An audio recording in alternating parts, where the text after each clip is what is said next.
Let's see if it's recording. Okay, meat farms.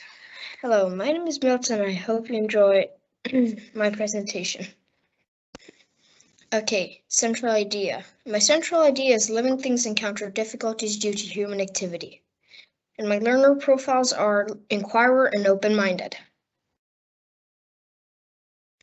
My key concepts and related concepts are, and my key concept is responsibility and causation. And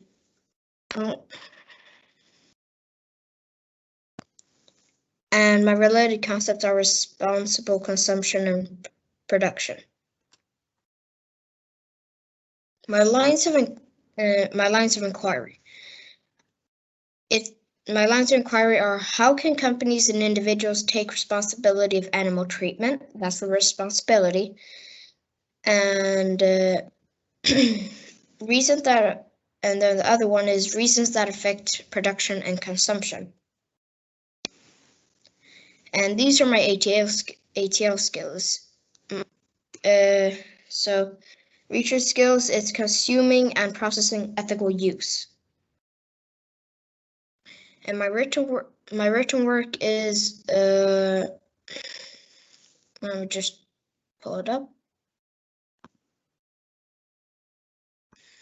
So yeah, this is my written work. It's about 800 words or 700.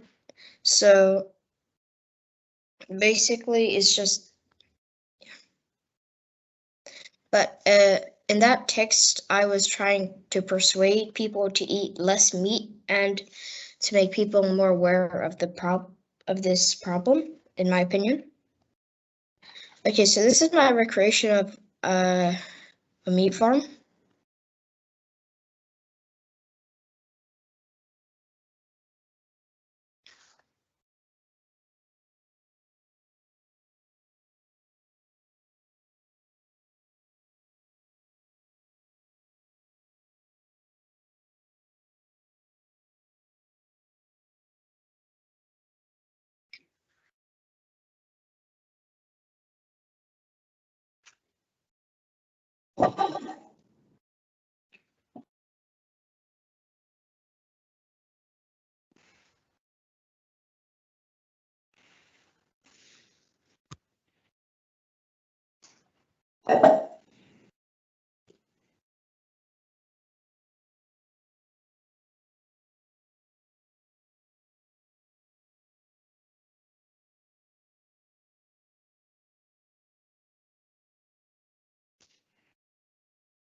My survey.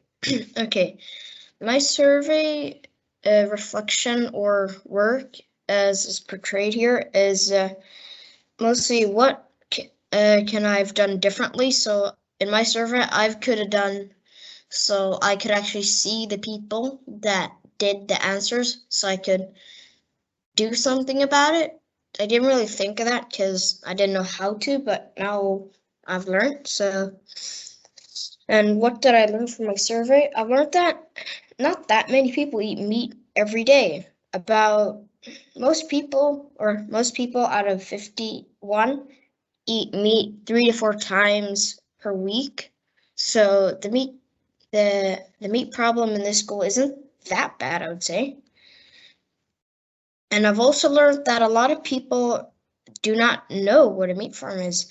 And most people don't know what Beyond Meat and Impossible Foods are. And that's maybe why the meat crisis in the world is kind of rising, because people they aren't aware of the options. And I've also learned, most people think the conditions in the meat farms are bad, I'd say. That's kind of true. Okay, and then most people, as I would say, if they would be able to do something, they would tell the farmers how to treat the animals, right? How to treat the animals right. But I'm not so sure that's going to work.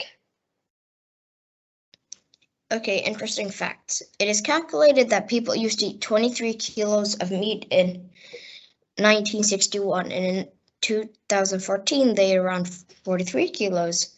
And the reason why people ate more meat is because they can afford it nowadays.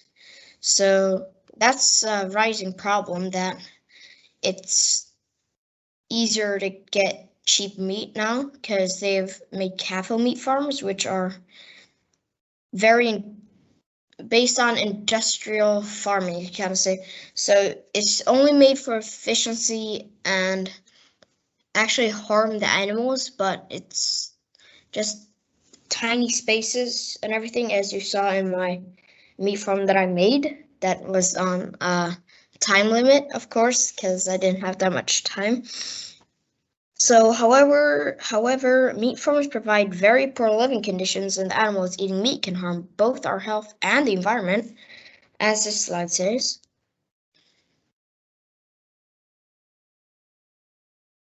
Okay, action. I've changed my diet to a more plant-based diet, I would say, as you can see in the pictures.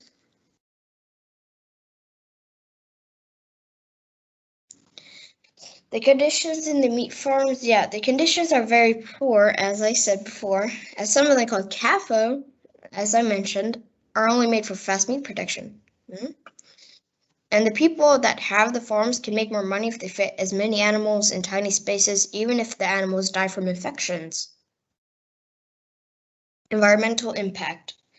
Eating meat is responsible for harming both the environment. Scientists say that consumption is affected by the world population, and more people will eat. If more people will eat meat, it will lead to more carbon emissions, because those animals, they, okay, not to be fun, but they fart and burp a lot, and the gases that are produced from the main farms to take care of the animals are also a lot. So, yeah. And also forests are being converted into lands, and the lakes are being drained to be able to feed those cows the water. Yeah, because they're used for these lands. And an interesting fact is, the amount the amount of water a cow drinks in its lifetime would be able to make enough peanut butter sandwiches to feed us a little over a year. And also, if everyone would just eat plants, we'd be able to feed an extra 3.5 billion people. Impact on human health. Meat consumption has also a negative impact on our human health, as it can cause cancer, heart diseases, and affects our blood pressure negatively. Red meat is also responsible for raising the chances of kidney failure and heart attack. Bacterial infections. Bacterial infections can be caused, and science has shown that the people that eat a lot more hot dogs in their early ages, as kids, have higher chances of getting leukemia and brain cancer when they get older. Have you ever wondered what it's like to be in a meat farm? This is a pig in a meat farm, but not all pigs look like that. So it's the top picture. That's mostly how a pig meat farm for pigs are looking like, the top picture. And some might look like the first picture, and some might look like the second picture. The first picture is about how, and the second picture is how the Hamon Iberico pigs live. They live roaming in like a big forest area with food, which is produced by the environment. So it's basically an area where it's kind of like a safe haven for the pigs until they, get slaughtered. The conclusion of meat farms. A lot of the issues caused in the world are also made from meat farms, and that's why it would be better if everyone had more plants and less meat in their diet.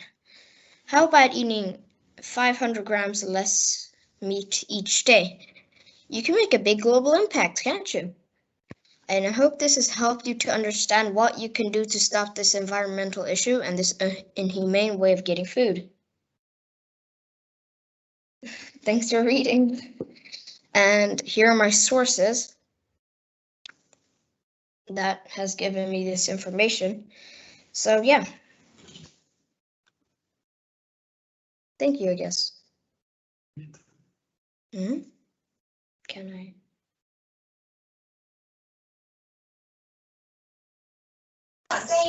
I have a question. I'm asking a question. Guys, everyone. What would you like to change in meat forms? What would you like to change about meat forms? Me or you or her? What would you like to change about meat forms? Me. Okay, yeah. I'd like to change the way the animals are treated and the way that they're fed, because they're actually fed a lot more food than the usual animals. So that's a thing that I'd like to change, because broiler chickens, they're a genetically modified chicken, which is only made for the efficiency of meat, which I don't kind of like to think of it, because, Yeah. genetically modifying. Good job. Really good presentation, Milton. Thank you. Thank you.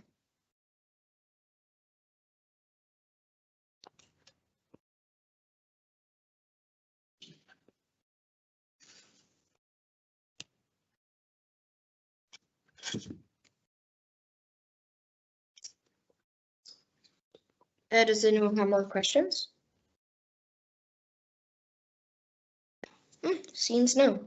Then Yes, there are some questions here. Yes. Which of the meat alternatives do you think is the most tasty one? Come on. Yeah, because if I would like to eat something else than meat, I want it to be tasty. I would recommend Beyond Meat and Impossible Foods. But the thing is, they have a lot of oil in them, saturated fat. Okay. So the creators of Beyond Meat and Impossible Foods are still working on that. Okay. But they are tasty at least, yeah? Yeah. That's good. That's good. So. What ingredients does the Beyond Meat and Impossible have? How would I know? I don't have the recipe right next to me.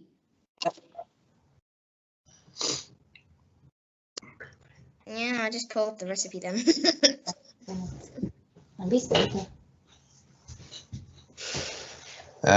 Milton, while doing this work, what was the biggest surprise to you?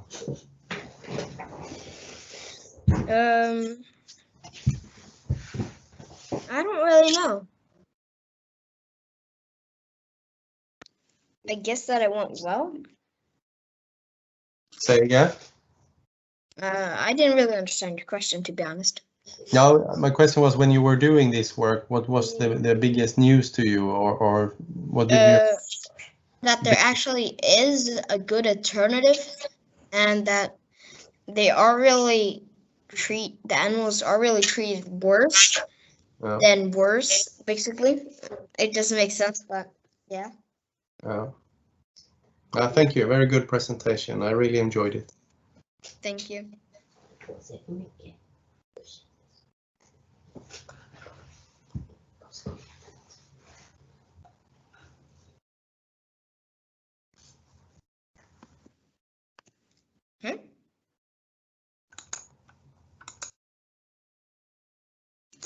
No further questions from me. No. You could. Yeah. stop recording. That some animals have very good conditions, like the Hamon iberica pigs, and some have very poor conditions, like the ones in the small cages that you showed in the picture. Why do you think there is such differences? Well, it depends, because Hamon iberico pigs, they would be treated like really well because their meat is supposed to be fine and perfect, as if pork meat is the most popular meat in the world and most bought. So, well, that means that calls for more efficiency, and that calls for more money, of course. So if it's even more efficient than Hamon iberico pigs, which are live free their whole lives and just grow and die naturally, or except when they get butchered, that would be more money for them. But Hamon iberico pigs is kind of a hard market to follow, because it's luxurious. Well, it's also hard to grow up, so they have to do it in certain conditions, and it needs to be perfect, so they wouldn't put it in a tiny cage. Otherwise, that'd be not good for the market. Okay. Did you find any other examples than the Iberico pigs that were examples of good animal welfare? Yeah.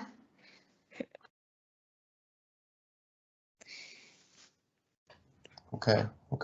Can you tell me a bit more about those cows? You know what? Let me think. Where do they live, for example? Which country is that? They live in Japan, and they would usually live in 2 to 3 of the cows in a pretty big area. They'd be, what's it called? Spoiled with they'll mist it with sanitizing water in a way, so they are clean. Okay.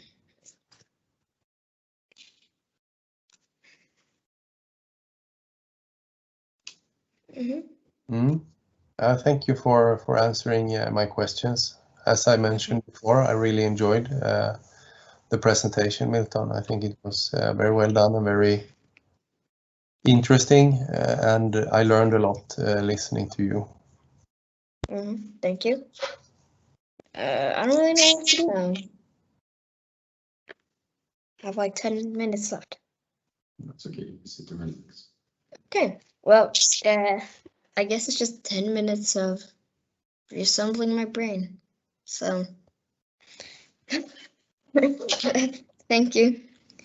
Thank you, and good luck with the other presentations coming up during the day.